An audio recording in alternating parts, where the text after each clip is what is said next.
Kenapa menghadapi pandemi itu digenjot kemampuan testing, digenjot tracing, digenjot dengan fasilitas rumah sakit yang lengkap, yang jejaringnya luas. Kami itu ingin, Bapak sekalian, warga Jakarta ini percaya kepada negara, bahwa negara itu hadir. Dan untuk dipercaya, negara harus jujur, harus menyampaikan apa adanya. Mas Roko ingat ya ngobrolan kita tahun lalu? Iya, pas. Oke. Ya, tahun lalu saya bilang, pokoknya kami akan sampaikan apa adanya, tidak ditambah, tidak dikurangi. Kenapa? Ya supaya dipercaya.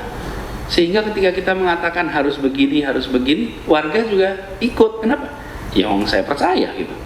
Nah, iya, COVID kita sampaikan apa adanya, yang diakui oleh kementerian dan yang dimakamkan prosedur COVID, diumumkan dua-duanya. Karena buat kami semuanya adalah warga, dan kami bukan ngurus kesehatan aja, kami ngurus pemakaman. Jadi kita itu ingin mendapatkan kepercayaan dari publik di masa COVID awal itu, serius itu, lalu ada perasaan terlindungi.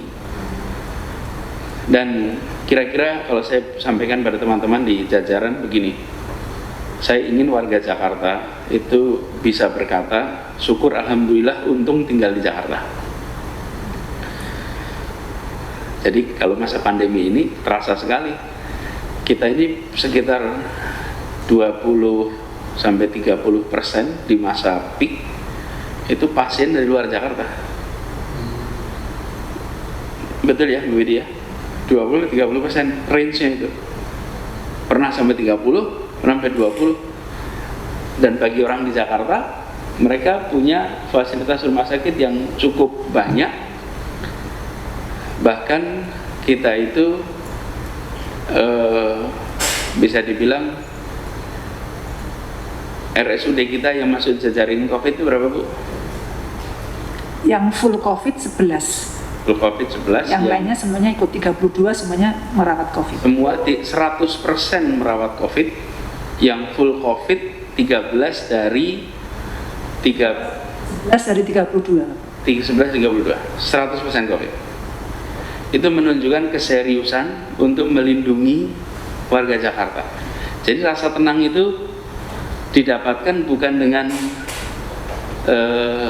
menyampaikan pesan supaya tenang, tapi dengan ada fasilitasnya. Nah itu semua kita berharap bisa mengirimkan pesan pada masyarakat tentang keseriusan kita menghadirkan perasaan keadilan sosial. Sama seperti transportasi umum itu kenapa digenjot?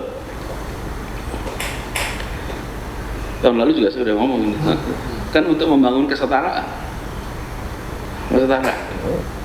Pak Gunawan nih, kalau kita bicara prakteknya nih Pak, di kantor CEO, manajer naik kendaraan sendiri ke kantor, office boy naik kendaraan sendiri ke kantor. Pernah ketemu di perjalanan? Nggak pernah. Dari rumah masuk mobil sampai kantor, turun mobil masuk ruang kerja. Yang office boy juga begitu. Tapi ketika membangun transportasi umum, kita mendorong semua menggunakan untuk apa? Ketemu di jalan, berinteraksi di jalan. Dan kalau naik bis itu, mau CEO, mau office boy, berdirinya sama, duduknya sama, di halte bis. Hal sederhana yang bisa membuat sebuah kota punya perasaan kesetaraan, perasaan sama. Itu membangun persatuan. Persatuan itu tidak bisa datang pakai pidato Bapak Ibu. Persatuan itu pakai intervensi kebijakan. Kalau dulu zaman anak-anak muda pra kemerdekaan, kebijakannya adalah menyepakati bahasa bersama, bahasa Indonesia. Nah itu bikin persatuan. Kalau tidak, kita nggak akan susah. Pak Prapto bahasa Jawa, Pak Safrin bahasanya bahasa Gorontalo. Bayangkan di ruangan ini harus pakai penerjemah Bapak. Ibu pakai bahasa Batak, nggak nyambung kita semua di sini. Pakai penerjemah itu. Tapi polisinya pakai bahasa bersama, itu policy itu jadi mempersatukan itu pakai kebijakan, bukan pakai pidato saja gitu. Jadi ketika kami membangun persatuan di Jakarta, bangun trotoar. Kenapa? Di trotoar itu semua merasakan kesetaraan. Bangun transportasi umum yang semuanya bisa merasakan fasilitas yang setara. Naik MRT, naik TJ, naik angkot, siapa saja duduk bersama. Karena jadi datang ke taman kita ini Bapak Ibu, itu dikonversi dari taman itu kalau bahasa Indonesia 1 taman, tapi kalau bahasa Inggris 2, 1 garden, 1 park.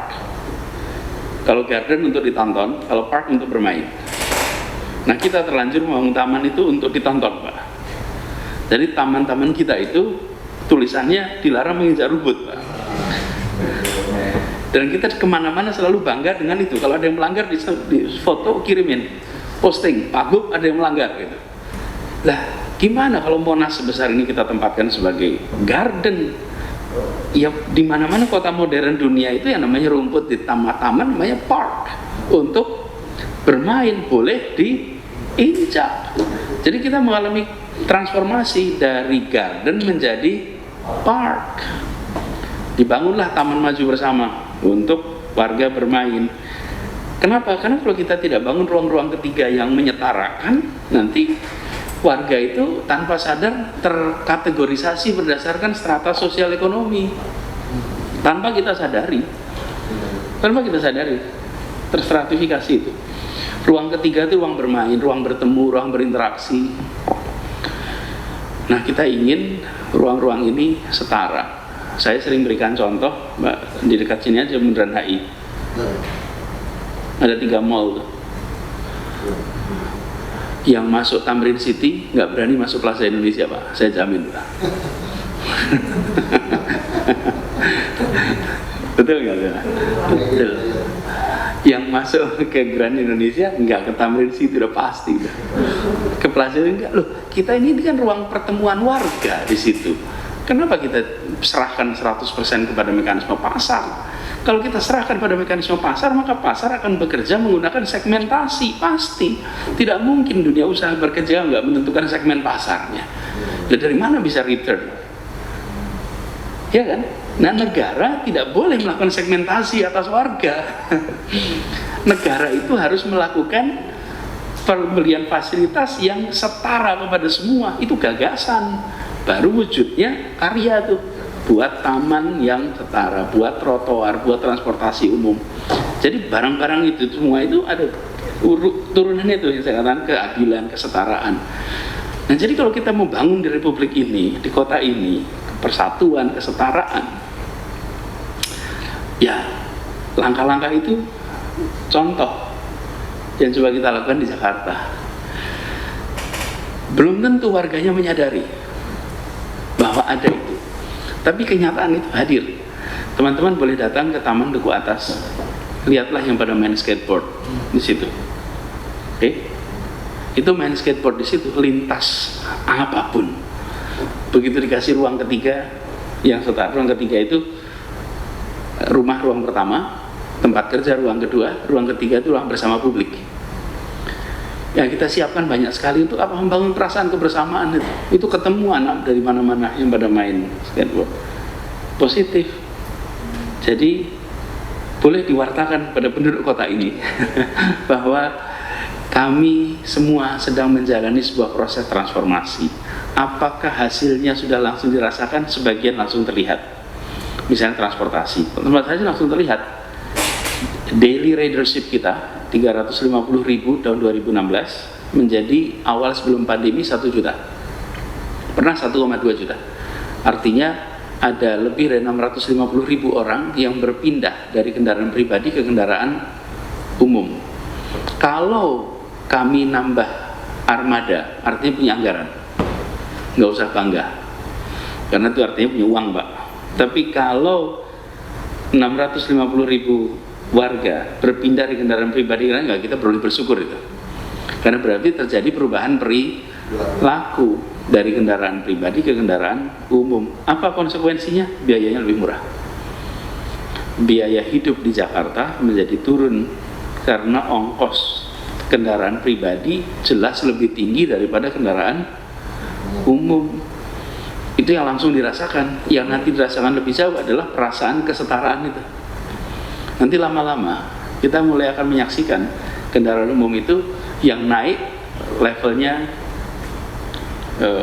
lintas sektor. Jadi Mas Prapto, Pak Gunawan, Bu Rina, dan teman-teman semua. Dan kami ingin sekali satu saat nanti kita bisa merasakan bahwa Jakarta adalah kota yang ramah, kota yang bersahabat, kota yang memfasilitasi semua. Jangan lagi ada lagu ibu kota lebih kejam dari ibu tiri, Pak. Karena itu udah harus dihapus itu di dalam persepsi kita. Kenapa? Karena memang kotanya memfasilitasi semua. Jadi ini arah yang sedang kita kerjakan. Mudah-mudahan nanti bisa mendorong. Jangan lupa subscribe ya.